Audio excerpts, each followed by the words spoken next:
تግራይ ኣመረበተይ ፀሓይ ጽባሕ ናተያናተይ ከም ለማለይ ከም ታልማለይ ክቃልሲ ኣነ ንዓደይ ከም ለማለይ ከም ታልማለይ ክቃልሲ ገና ንዓደይ ዓሸር ትባጽዕ ተኾነ ደስም በለና ንዓና ግን 10 ዓመት 20 ዓመት የድልዮ ወደብ ኮይኑ ክደል ታሓቲ ኢማራት ዓረብ ሪኦም እዮም ቻይና ሪኦም እዮም ራሽያ ሪኦም እዮም ተስፋ ቆሪጾም ከይዶ ገዛና ደጠፊና عدنا لطفينا مريتنا لطفينا طباي كلبنا لطفينا طباي عبود كلب زطفو سب دلو ايو ولا بنيو دل سب زخون يغلصنا معنا نحنا طباي ابو حسوت يشاس ابو حسوتي انغستات زمصوا ياخذ اباف استشجره اباف زطمه اباف استصقمه حزب تግራይ ኮንካ موጣ يدل صوم زحدر حزب له 4 5 كفال قطمي يدل 6 7 كفال قطمي ايدليك حدا انا محرات ولاد زغونو نعيد مبعل صقا كوفي التلفزيون دار اخوسي تصقمو حزبታት رئي ايو اب تግራይ اب تلفزيون 4 مليون دي قال باجت زوص حيزوم اب سالستا تግራይ كيدو كم زكو يزغبر بين اتيم بين مصيم كمي شميتم انت عينه مغلي زربيله كيدو 5 دقيقة تزاريبو التلفزيون لك التلفزيون سراهو غبي لحسبه جيرين كم زي زغبر بري وفي الله هذا سمع حزب تግራይ سمع حزب ኤርትራ سمع እከለ سمع እንታይ ገርነን ዝጽሙና ታይገርነ ሓደ ተዓሸብ ትባጽዕ ተኾነ ደስም በለና ንዓና ግን 10 ዓመት 20 ዓመት የድልዮ ወደብ ኮይኑ ክደል ታሓቲ ኢማራት ዓረብ ሪኦም እዮም ቻይና ሪኦም እዮም ራሽያ ሪኦም እዮም ተስፋ ቆሪጾም ከይዶ ገዛና ለጠፊና نحن فلان عدنا لطفينا مريتنا لطفينا طباي كلبنا لطفينا طباي عبود كلب زطفو سب دلو ايو ولا بنيو دل سب زخون يغلصنا معنا نحن طباي ابو حسوت يشاس ابو حسوتي كومو تبل ارست الله انزار بالله يشاس ابو حسوتي ስለዚህ መብጽዓና የቡ حسوت سمعكم سي فتاوكم زخونه سب بيغا تسبيت هيتغبروا بقى طباي كلبنا سايطفانا نحن مع سوحبن مع سيلزي مع سيحسو مع سواغا يخفل مع سيدناغر نفلطي ስለዚህ ሕጅታ ጽምዶናይ اول كحزب تግራይ ባዝል ይናይ ህዝብ ትግራይ ዝብሎ ዘሎ እሱሲ ከምቱ ዝበልካዩ አይናይ እስኪ መቀለ ኸይዱ ዛግጥሚ ዛሳልሳይ ክፋልሲ እንታይ ዓዲ ግራት ዘይገብራ መቀለ ዘይገብራ ደስ ክብለና ጽምዶ ዳስ ገይሩ ገለ ገይሩ ከምዚ ማርሽን ባንድ ገለ መለ ገይሩ ዘይገብራ ጽምዶ ኮሞን ህዝብ ኮንካ ይዝግበር ተሓቢ ካብ ዛላምበሳዲ ኣብ ሰርሓዲ ሰብ ደሎ ምሳ ይብል ነይሩ ቀዳማይ ዝብልሃና ሓውናን ንበይንኩም ዲኹም ክዛረብ ደለኹም ምስጢር ኮም ይኮነን ስለዚህ ሕጂ ነህና ክንዛረብ ከለና ወልፊ ገለ መለ ገለ ኣይኮን حمام عبود كلبنا سلنفلتي حمام عبود كلبنا خا ني ኢትዮጵያ እንታይ ገይሩዋ ንአብይ አሕመድ እንታይ ገይሩዋ ني قطر እንታይ ገይሩ ንዱባይ እንታይ ገይሩ ስለንፈልጥሲ ኣብ ንፈትዎ محዋትና ተጋሩ لزاي حمون كلبي كوعل عندنا ذكر حاليت زلوون طرنافه كغبرو زغبوم حدነት ፖለቲካ وحدت كيشرشر بنا عبود كلبي مبصعات كيشرشر معنا نولدنا 34 عامت مبصعات له ولا حنت يلن حق دين حزب ኤርትራ خطقم حزب ኤርትራ خገልግል ተባሂሉ ዘይተሃንጽ ዓሰብ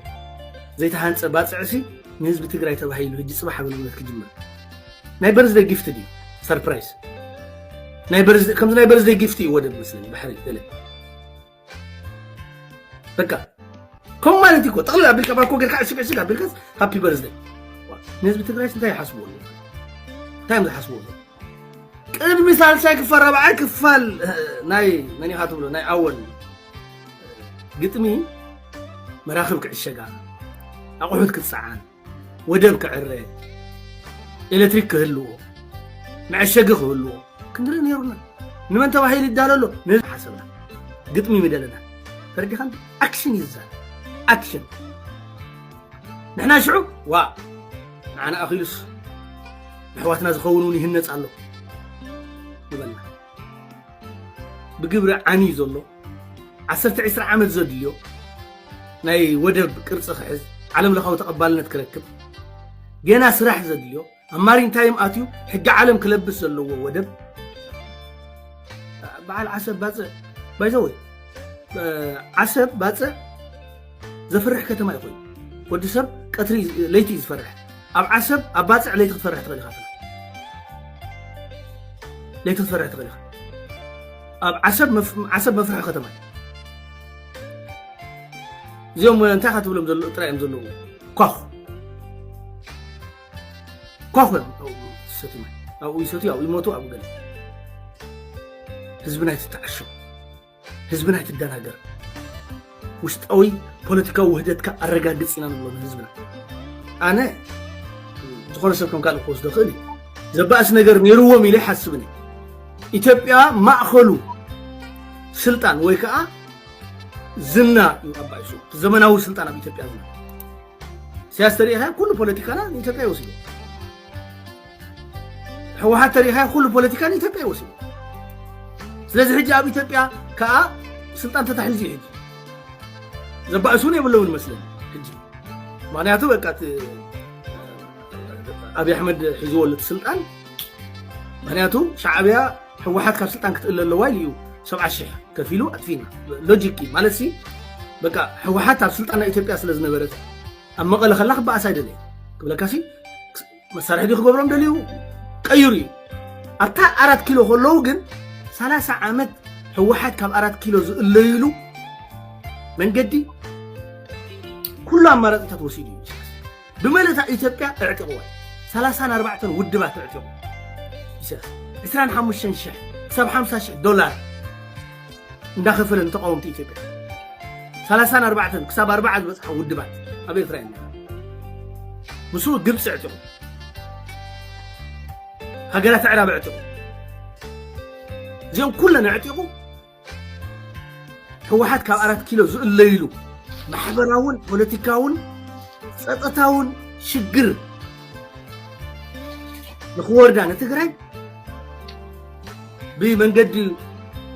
ወኪል ህዝቢ ፖለቲካ ወኪል ህዝቢ ትግራይ ዝኾነ ሕወሓት ኣቢሉ ሰሪሑ ሻዕብያ ኣብ ትግራይ ዘሎ ሽግር ካብ ኤክስ ኣብ ዜድ ሻዕብያ ይፈጥሩ እዞም ሓደ ሕወሓትና ክንዕረቕ ደሊና ኣለና እሞ ኣይተዘክረና እንተ ኢሎምኒ ካልእ ጉዳይ እዩ እጂ ንሶ ረሳዓዮ ኣይተዘክረና ከምዚ ሓደ ኤርትራውያን ኣለዉ ሻዕብያ ከምዚ ገይሩ ኣሲሩና ቀጥቂጡና ገለ ክትብል ከለኻ ኣታ ግደፎ እንደ በቃ ንሱ ሓሊፉ ሳብ ዓዲ ሰብ ኣለና ተመስገን ኣምላኽ ይብሉኻ ዝሓለፈሉ ፀጎሙ ዘይዝክር ኢኻ ሕሙ دليل ما له كترسعوا زدفافو سلازي حجي ناس بتقرأ من أزلنا شجر جنبات شوعته أربعينيوش جنبال دمهيت أوغادين أو أورومو جنبال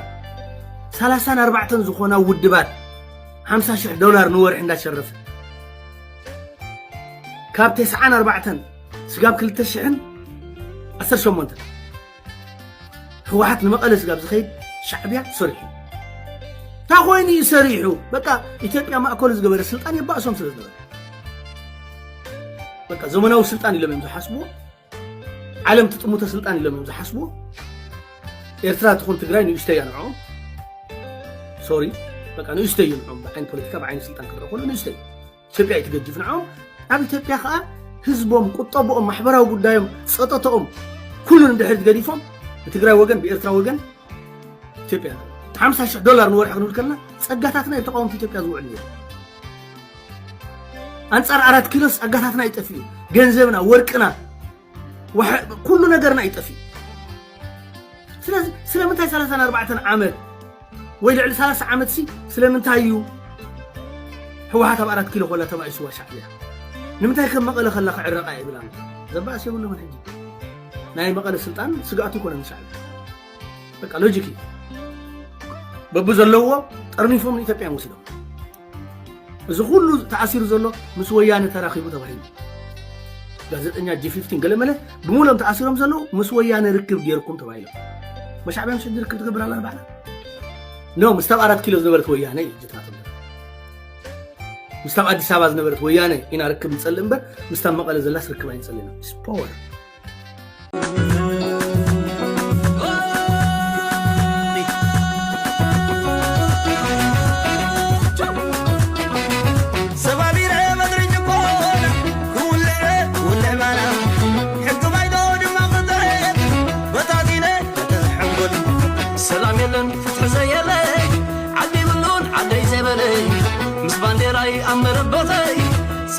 صباح ناتي كم لمالي كم تعال مالي كقال سي أنا